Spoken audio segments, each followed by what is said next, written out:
Welcome to Blue Collar Elk Hunting, brought to you by ElkBros.com, with your host and elk hunting coach, Joe Gilligan. You want to hunt elk? They live to hunt elk. Their goal is to share with you what they have learned grinding it out for over 35 seasons, doing what they love. So come on into camp and set a spell. Welcome to Blue Collar Elk Hunters.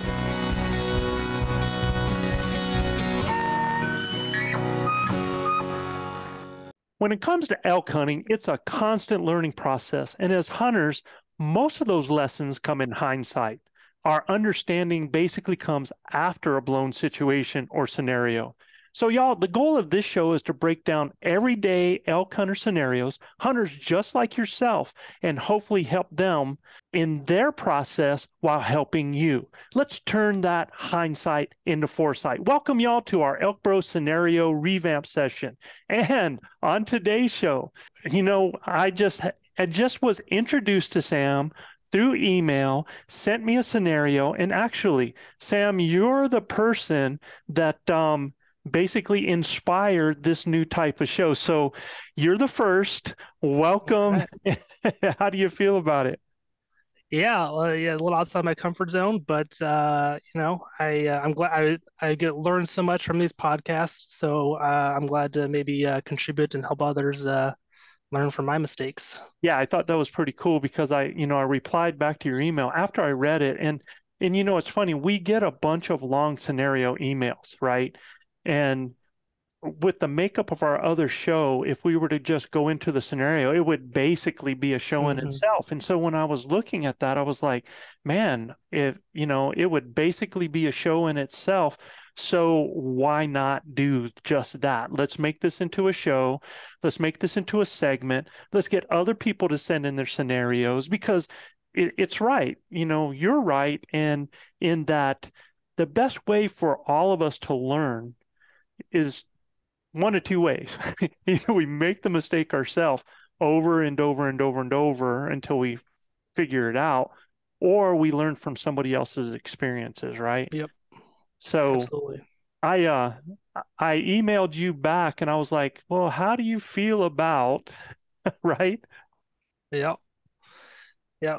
And and I'm a question asker. As kind of my default thing. I like to ask a lot of questions, and I think it's just like you said, it's you learn from mistakes, but most of us, we live in the Midwest. I get 7 to 10 days a year of elk hunting, so the number of experiences I can have is limited, and so anything we can pick up from each other is going to be really valuable before we mess it up the next time. Yeah, and that, you made a great point, because I try to tell people that all the time, is if you think about it, if you hunt 7 days a year, right? If you hunt 7 days a year, basically it takes you 5 years to get a month's worth of education out there, right?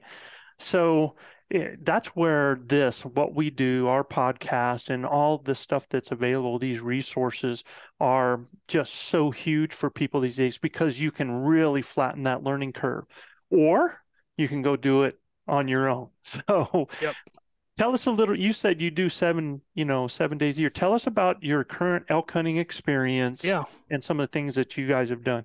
So this 2023 is going to be season 3 for my group. There's 3 or 4 of us that kind of just used to deer hunt together and stuff. And then kind of one on a whim, I just messaged one of them. I was like, hey, you want to go to Colorado next year at elk hunt? And there is the guy that's kind of down for anything. He's like, yeah, let's do it. So so I'm the planner and the researcher of the group, and so I pick the units, I do most of the e-scouting, all that stuff, and so we ended up first year, it was 2020, in Colorado, over the counter. We were there for about, again 9 or 10 days. Found elk almost every day. Very, very challenging. It's like everywhere you pull up, there's a car kind of thing that you're dealing with, but we found elk almost every day. On the very last day, I drew back on a cow, and I made a range estimation mistake with the elevation change, and shot right over her back. I guess the straight line ranged correctly, but so was it downhill? It was uphill. It was uphill. Looking uphill, yeah. So Wow. uphill and downhill are the same, but forgot Yeah. the physics there, and Okay. and shot right straight perfect alignment right over her back. And then 2021 we didn't hunt. I just had a new baby, so I had to sit that one out. Then last year we ended up in Colorado again in a low point draw unit, and actually I didn't even have a tag. With two of us had tags, and I'm also the best caller in the group, and honestly kind of prefer in some ways to do the calling.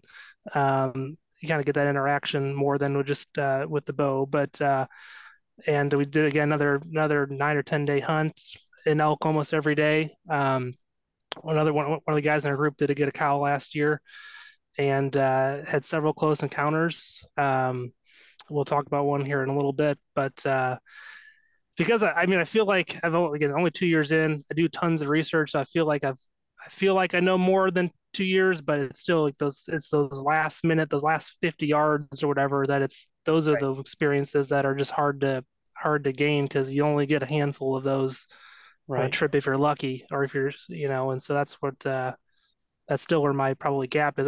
We can find elk pretty much every day. It's getting within 50 yards that's where we're still learning. So let me ask you this. You say we can find elk every day. What has been your method of finding elk every day? That's a good question. I mean, he scout a ton. I do a ton of research. We're not necessarily the group that goes out there and walks 20 miles a day. We've done the 10, 12 miles, 4,000 feet of elevation gain and stuff. We've done that. But I am really in the camp of I can pretty much find them within a mile of the road pretty regularly, and it's hard to describe, but I've in my mind can picture those spots that get overlooked pretty well, Right. for just a variety of different weird things, and I've seemed to have someone cracked the code as far as avoiding those spots that everyone else either drives by or they stop driving because they saw some shiny thing before they got to where I was going. Right. So I wish if I could tell you, I probably would start my own podcast, and if I could Well, articulate it, but well, you've actually described some of the things that we're always telling people, man, all the time. And that, everybody's like, from the trailhead, from the trailhead, from the trailhead. And we hardly ever go to a trailhead. yeah, We believe never, most ever. elk are, yeah, they're passed on the way to the trailhead Yeah, and then the other thing is there's also a spot if you do go to the trailhead, and most people when they get there, they're going to hike in 3, 4, 5 miles. And it's generally within that first mile or 2 miles of that trailhead on finding side chutes, yep. you're going to probably locate those elk. So you've done a great job of doing your research.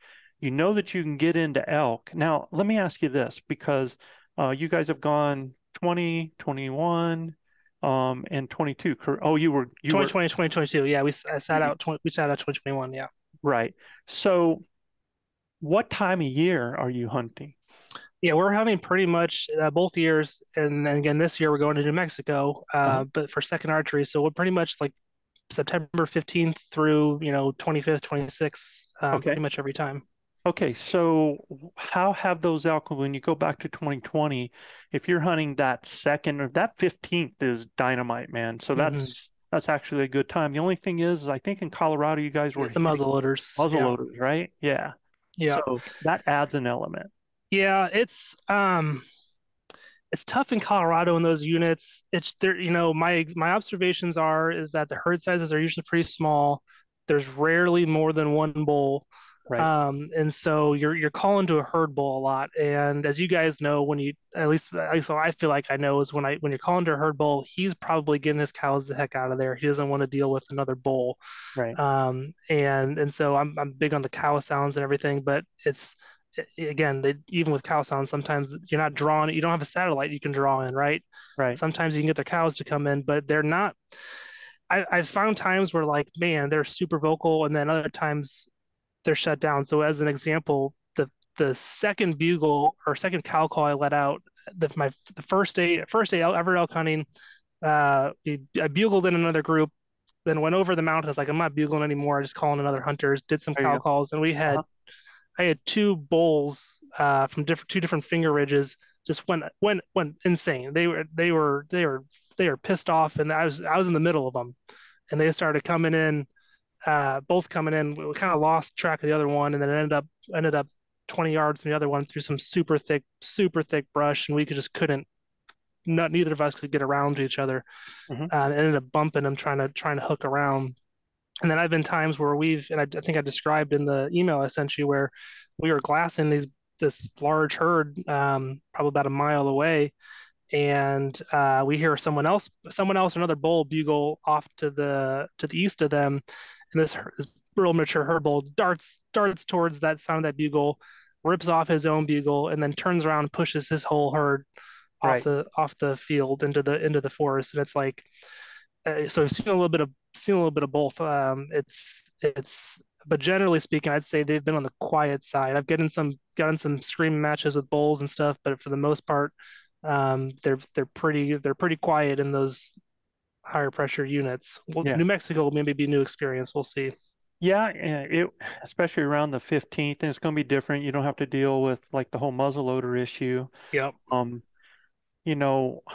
used to hunting silent elk, and some of the things that you described are some of the issues that a lot of people have to deal with. I was curious, and when you had the two bulls that were screaming at each other, did you learn anything from that, the way they were communicating? I don't. So the second one, who was moving real fast, he only went off about 2 or 3 times. Then we kind of lost whatever happened to him. Mm-hmm. So I think the main thing we learned out of that situation is that, because we ended up, as we were trying to go to them, we ended up finding their wallow. Mm-hmm. And I think in hindsight, we should just backed up. And when the calls went cold, we should just backed up and gone sat 20 yards above that wallow uphill, and just been patient, and maybe started calling later, but also just see if they were coming to take a midday drink. But and actually, I think you had other possibilities there too as well. And what I mean by that is that I'm not real huge, and I just had an email from somebody else about hunting New Mexico and finding a wallow and just sitting on the wallow. And that's not something, first of all, my personality doesn't let me do it. Yeah, that's why I elk hunt. I mean, I like deer hunting too, but I like elk hunting more because I'm moving around. So I would only do that in those limited situations where, like, I know they're right there. Right. But otherwise, I'd get bored. I didn't drive 2,000 miles. I can sit in a tree stand if I want to hunt stationary. So the thing I was going to tell you is, in that situation, and you don't necessarily call to them. So when you had two bulls that were communicating with each other like that, you had elk doing elk things. There were some things that, and the way they were communicating, that attracted them. Now, those happened to be engaged with each other, right? Yeah. They were actually communicating. If you've listened to some of the things that we do, you've probably heard about our scenario calling that we do. Yep. So really, what I would have done in a situation that I knew elk were in, especially if it was, what time of day was that you were dealing with? That was like mid-morning, I think. That was back in 2020, so it's a little not fresh memory, but I'm pretty sure it's like we hiked up that, it was about 1.5 miles, pretty steep climb in, so it's probably like 9 to 10 time we were in there. So basically, the bull's going to bed, right? And if he had cows, when the cows are going to bed. Now, the issue with that, if he does have cows, and I've seen the same thing that you're talking about in Colorado that amazed me, is that you're going to see single, small, young bulls with 1 cow, 2 cows, running that cow everywhere. You don't see the big groups, or I didn't in the area. Yeah, he had 3, it turns out, 3 or 4 that we saw. Yeah. And it's like that. You don't see a real true herd bull with 20, 30 cows. Yeah. Now, I know that there are places that happen in Colorado, and it might be a certain time of year once they gather them up like that. But, I was amazed at how many I saw immature bulls with cows and wanting to keep that 1 cow or 2 cows or 3 cows that they have with them, right? So I saw that a lot. But so in that situation where I knew midday that those animals were in that area, I would have probably, in that wallow, like you said, gone off a little bit. And then I could have done some scenarios where I'm actually not calling to a bull, but I'm acting out other elk doing elk things in that area to attract them over. Yeah. Yeah, like your cow parties or breeding sequences and all that. Yeah. I can do something like that, or yeah, like you said, a breeding sequence or anything like that. Even do some splashing in the water sometimes because of some of those other additional sounds that kind of pull them in. So yeah, that is an option in that situation. But you had a particular scenario that happened to you in 2022. So let's pull that scenario in, talk about it, and see what we can do with that.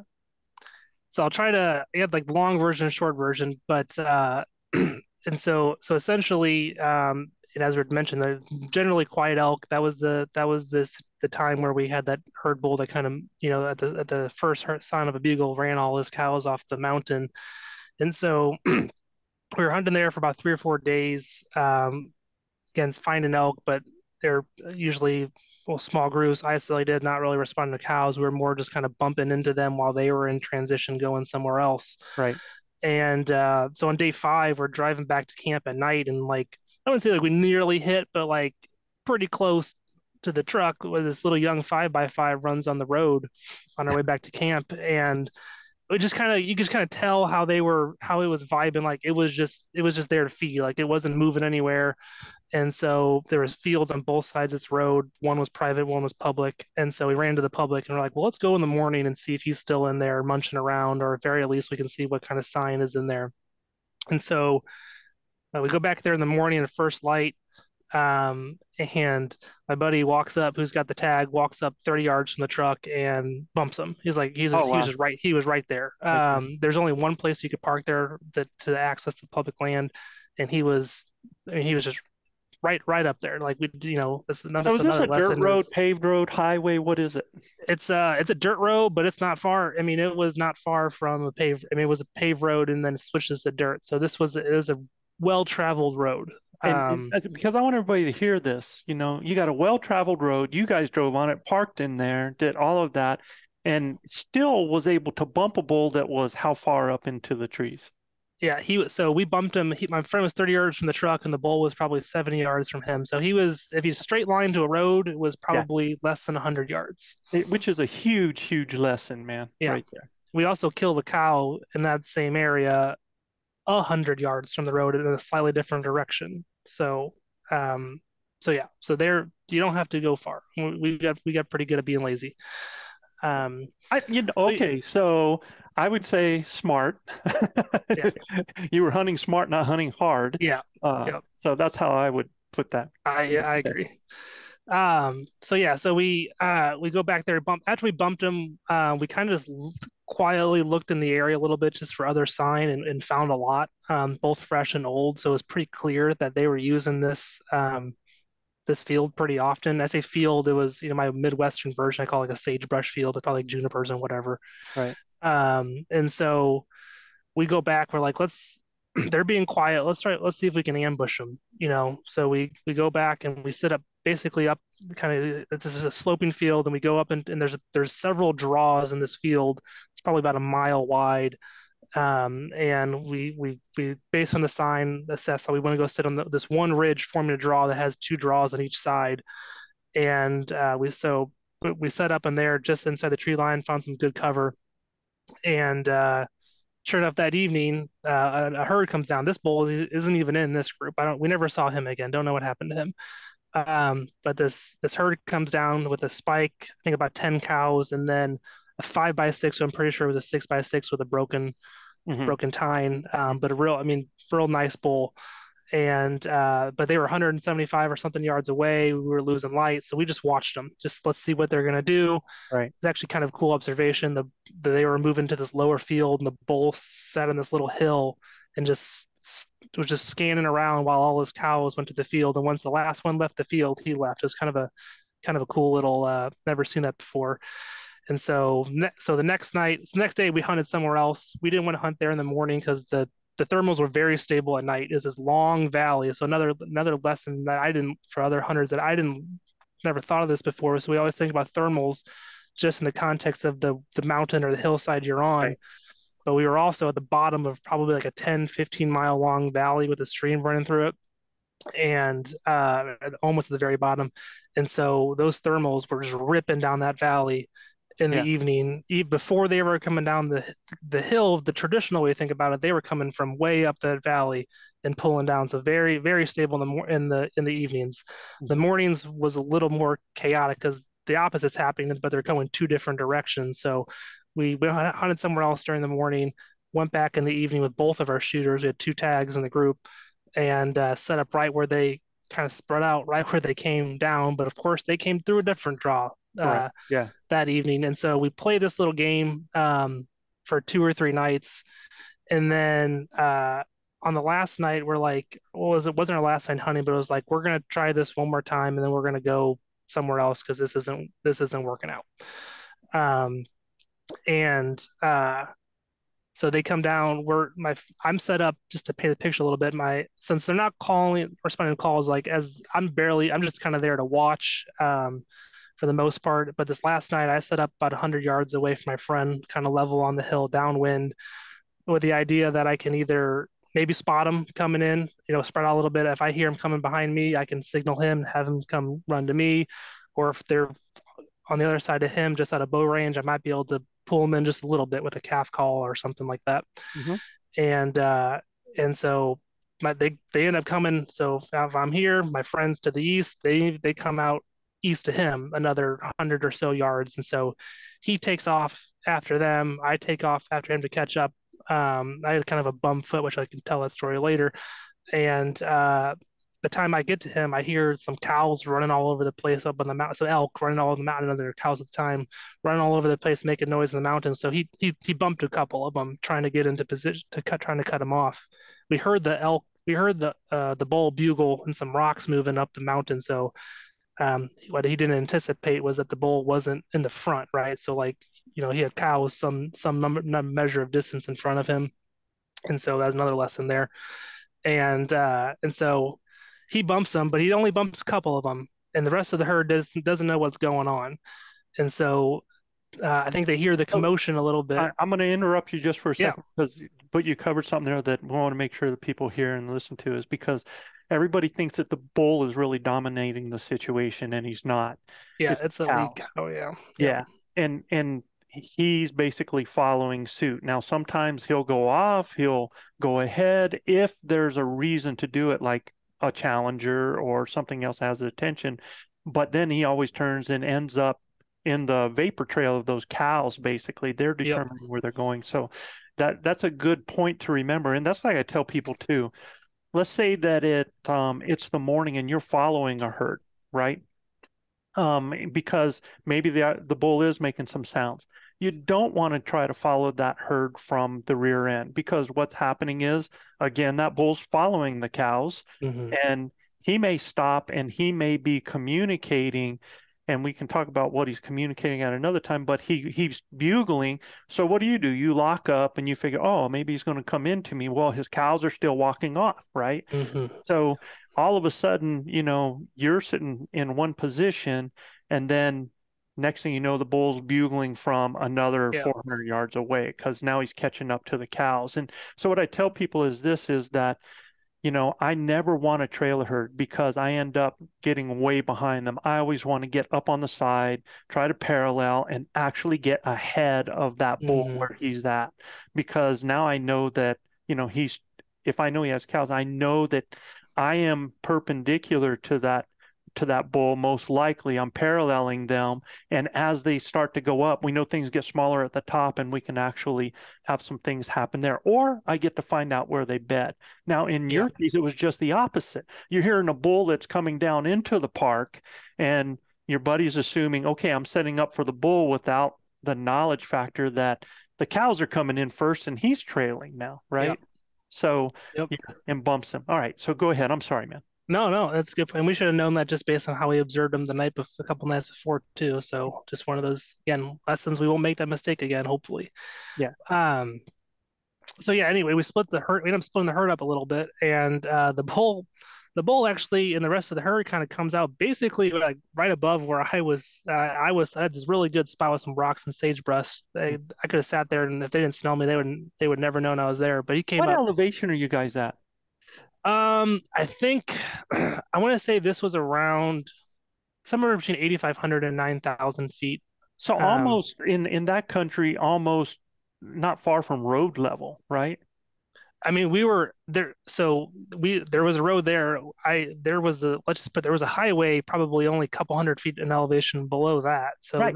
Yeah. this not high. We were up different days. We were up there 10,500, 11,000 feet, So but this was we considered found the low country of the area. yeah, correct. Without if we kept driving a little bit, we ended up some BLM. But basically, it kind of had that BLM vibe to it.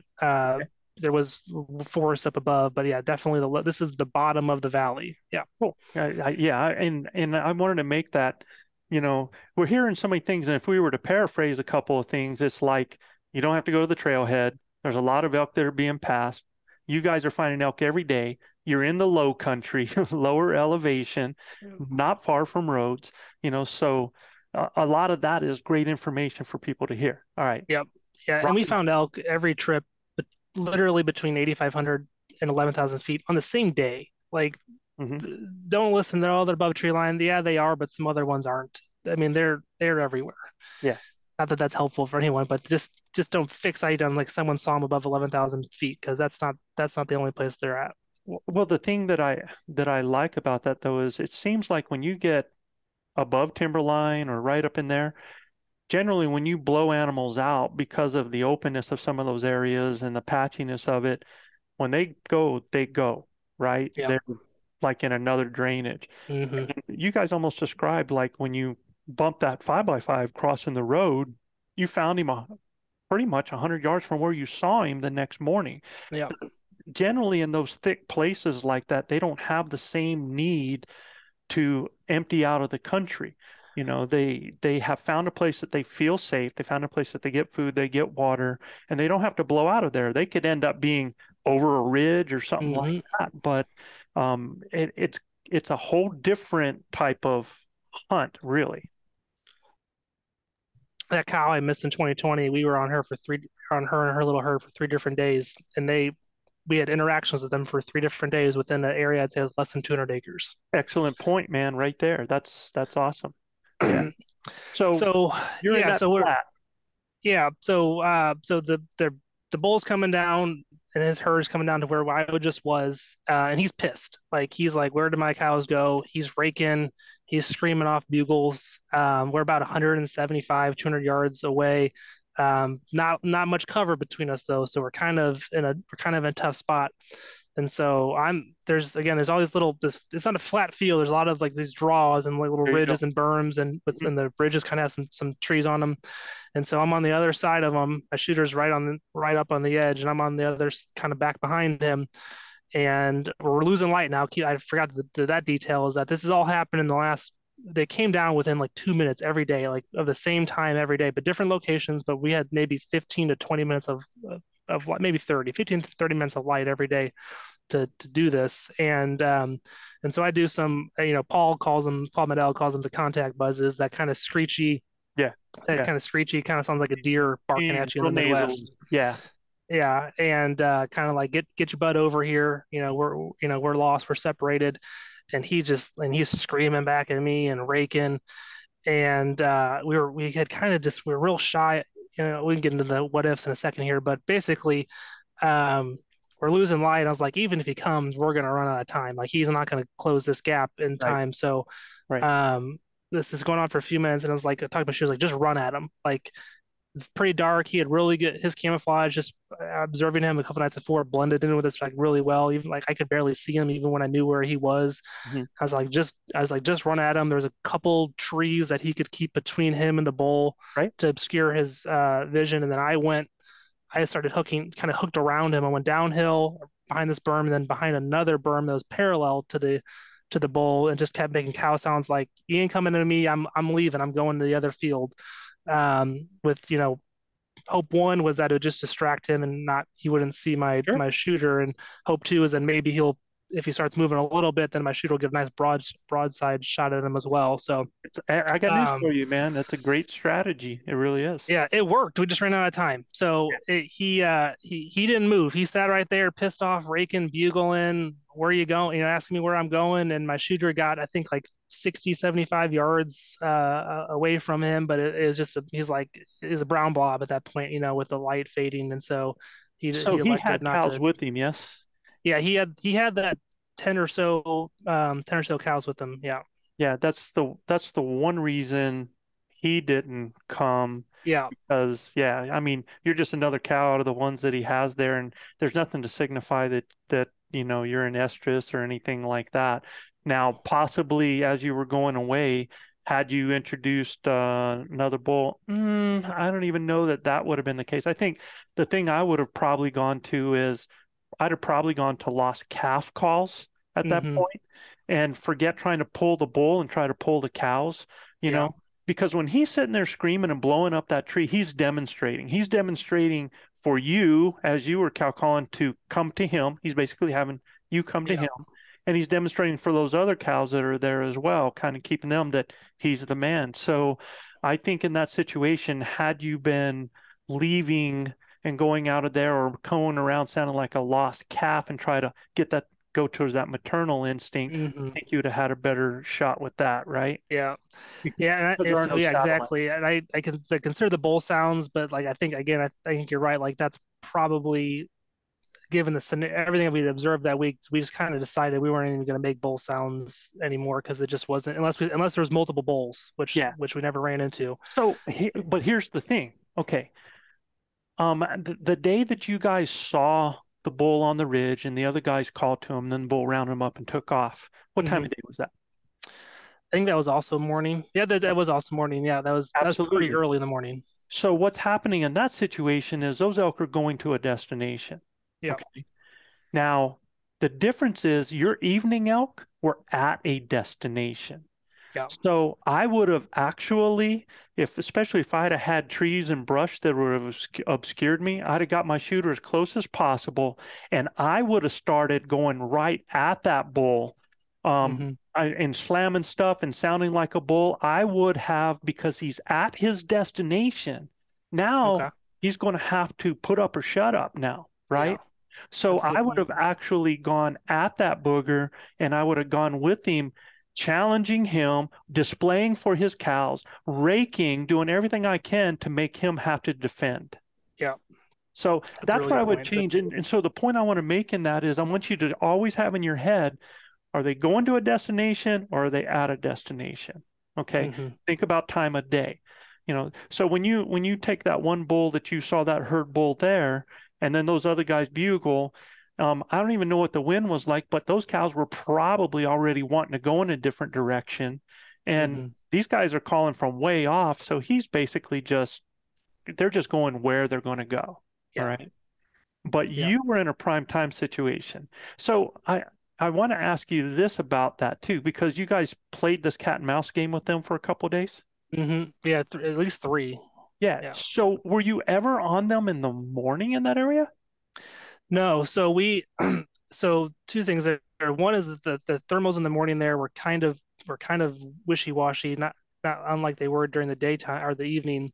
Mhm. And the other thing is based on us seeing that we had actually a different one of these days too, I forgot to mention, we actually were driving through the area and we saw them back up on there's a little area of private land near here that they weren't really using much, but we actually saw them from the road up in this private land.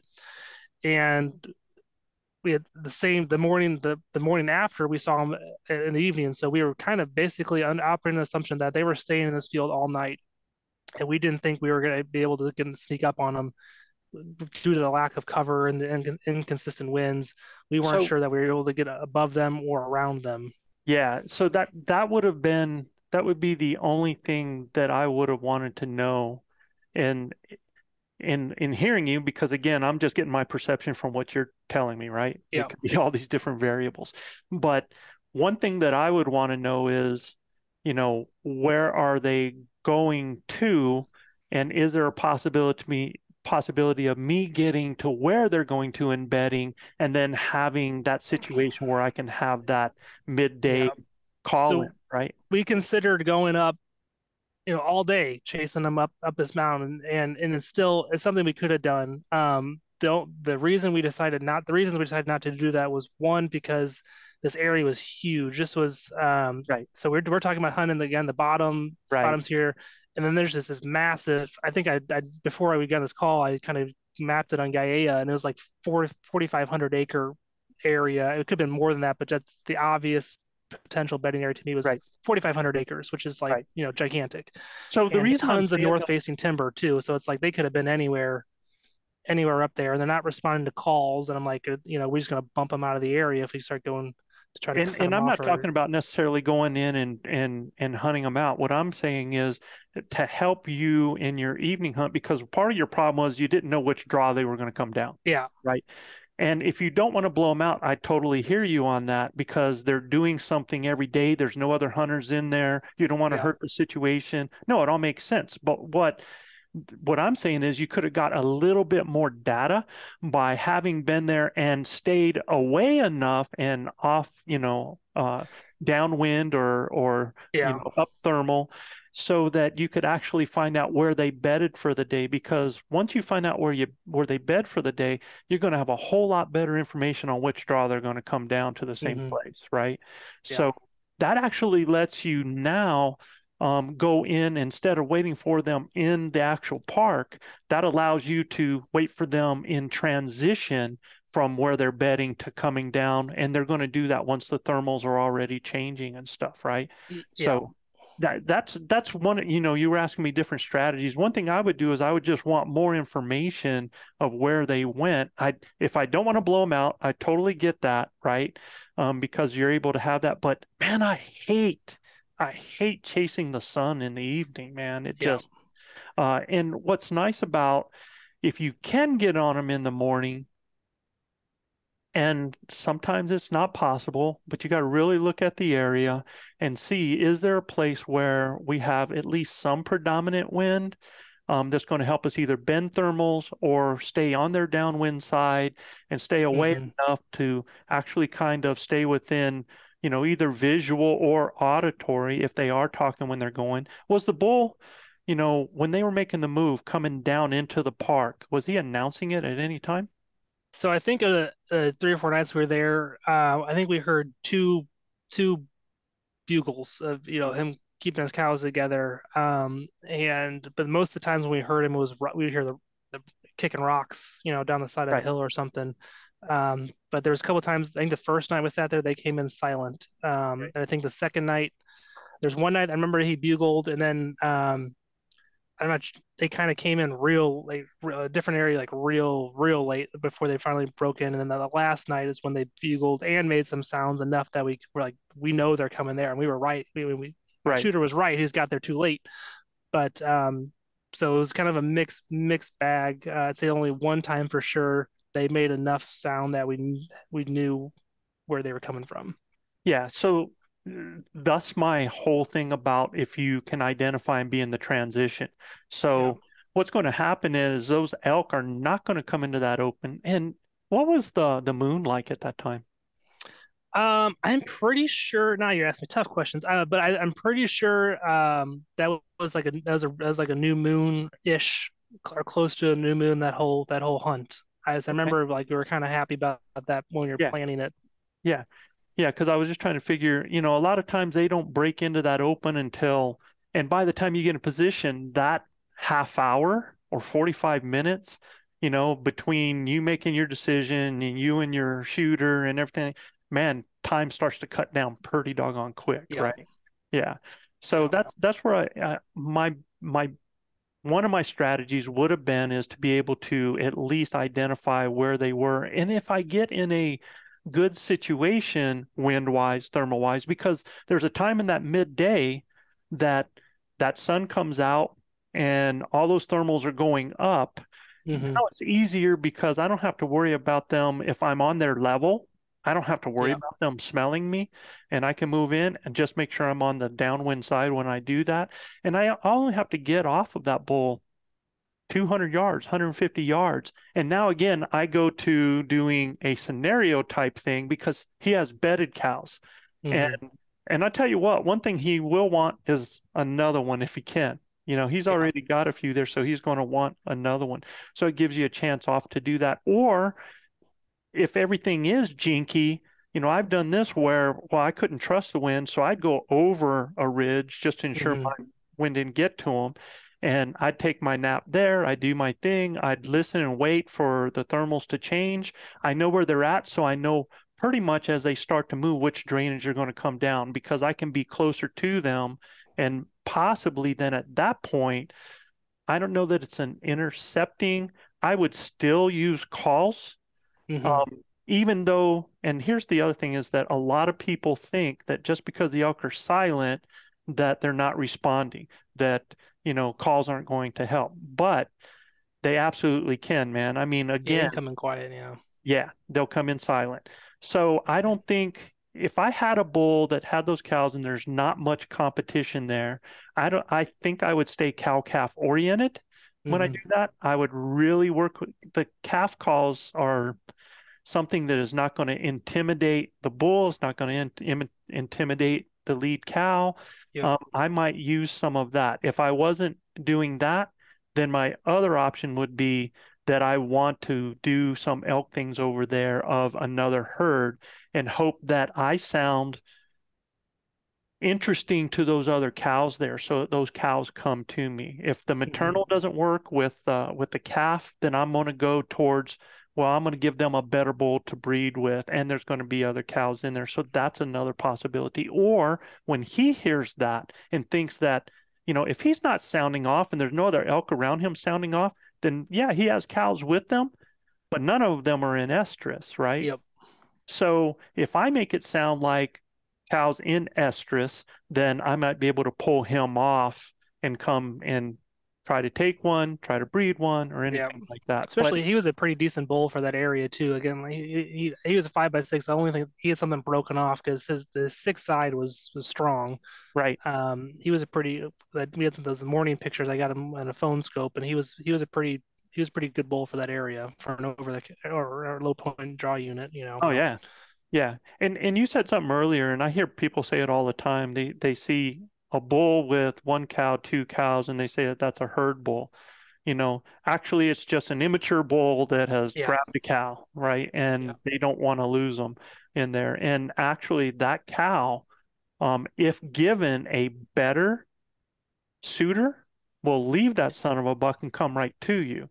So if you sound like a more dominant displaying type bull, you can pull that cow to you and just bring the bull in tow. That's how I killed mine last year. I basically knew where they were bedding in an area. I didn't worry about getting eyes on them. I didn't want that. I knew that they were down below, so I set up in a situation that they would have to actually come up to me to get, to even have an idea where I'm at, and just put on a little breeding sequence, man. So, and what was interesting was it wasn't the bull that came in. The cow was hauling butt to me, right? Yeah. So that's something to remember as far as that goes as well. But the cool thing, dude, is that you are going and having incredible experiences, and you're into elk every day, and that's half the battle right there. Yeah, we've talked to a lot of people that don't necessarily takes them a while before they even find their first elk. So we've done well there. We got to get that last 50 yards, 100 yards is kind of for obvious reasons. That's what it is. Bow hunting starts with rifle hunting ends kind of thing. And but yeah, and that's where I'm really hopeful. New Mexico, this unit we're going to, everything I've heard, people talk about Colorado units. You never hear anyone say there's a bunch of elk there. Like you never hear about over-the-counter and low draw units, and everything I've heard about this New Mexico unit is that there's elk everywhere. So I'm looking forward to having more experiences. New Mexico, we talking northern side? Northern side. Yeah. So if you're up north, and look, here's how I feel about New Mexico, and I felt the same way when I went to Colorado, because the first time 2 years ago when we went into Colorado, I think we were in 81, and it's one of those are the type of units that everybody's like, well, bring your own rock, because there's so many people and blah blah blah like this.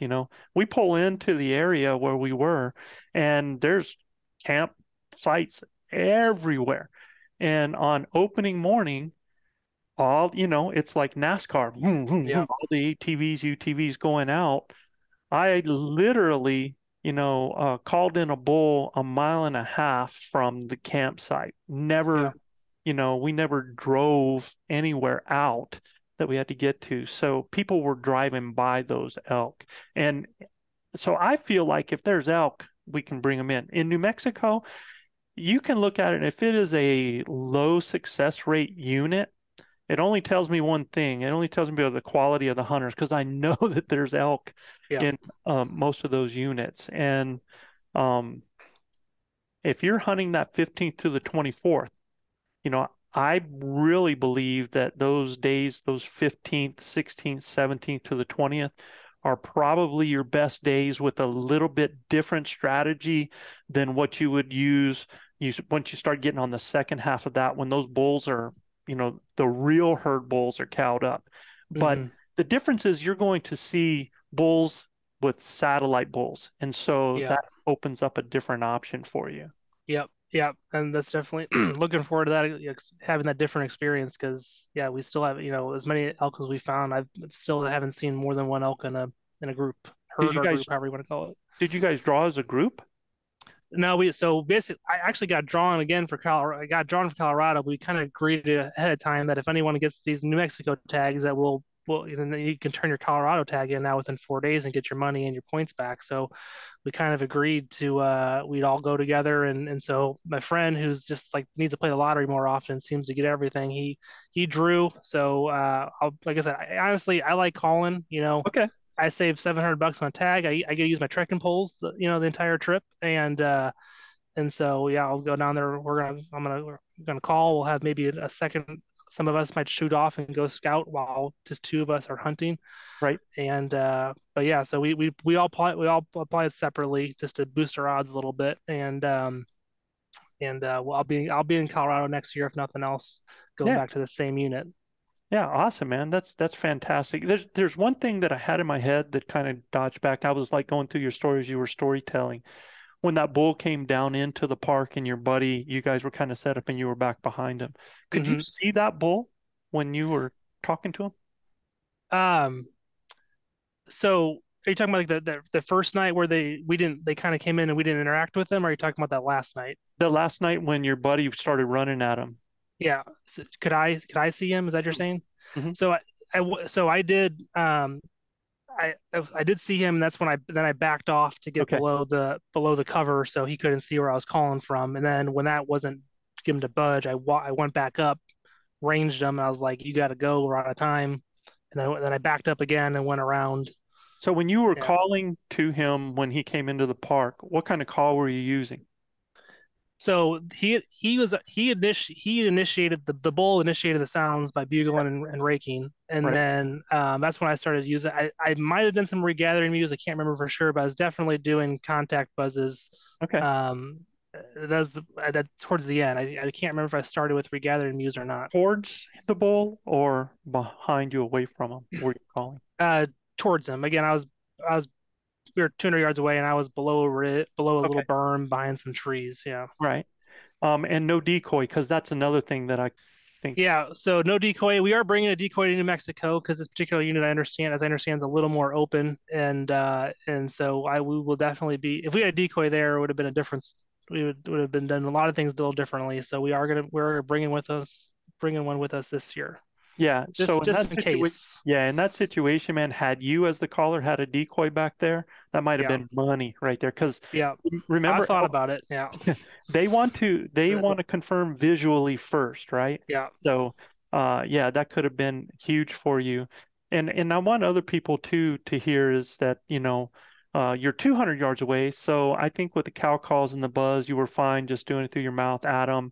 And the only thing is, again, he sees that and, he's looking that way and he's not seeing anything and he doesn't want to separate himself there. So yeah, I try to tell people, and this is why I bring it up, is if you're seeing a bull and you're calling to him, you've set yourself up for a hung bull. Because definitely. Yeah. I'm, follow I know you guys do too, but Chris Rowe's bedroom door principle or whatever. And so I try to be really cognizant of that. And that was, that situation, we just kind of had, made do with what we had, because there was no way we could have made up the ground to get within Right. bow range, going through the tree line there. And so with the time we had, the decision in my mind was like, well, if we can get him to budge, again, I'm backing off. But if not, we're going at him, and I'm going to try to distract him.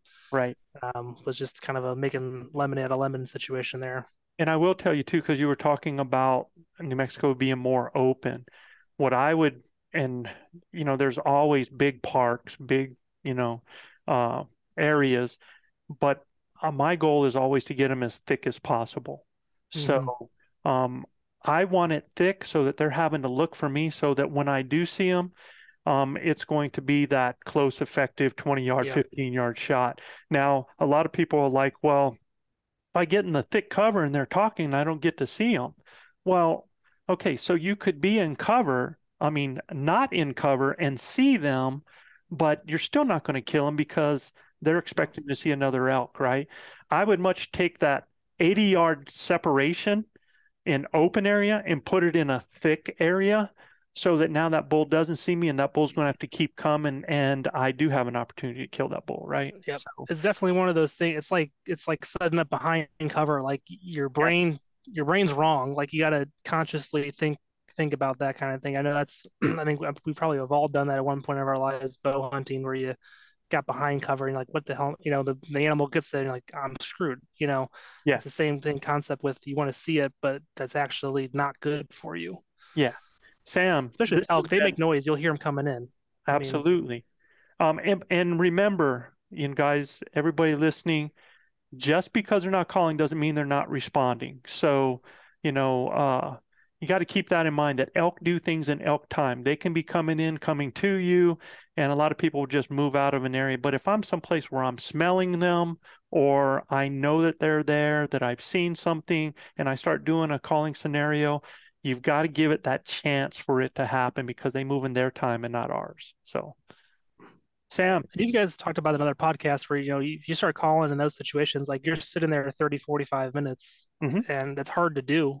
it is But, absolutely. but yeah, Yeah, it's very hard. I would say that, man, in the evening, it's, you know, and I actually start doing that kind of stuff in that midday to 3, 4 o'clock, because like you said, it gets to a certain point where they're going to their destination, but there's a time in their frame when they're kind of meandering before they head to that destination. mm-hmm. They'll get up and stretch. You can get close to bedding areas.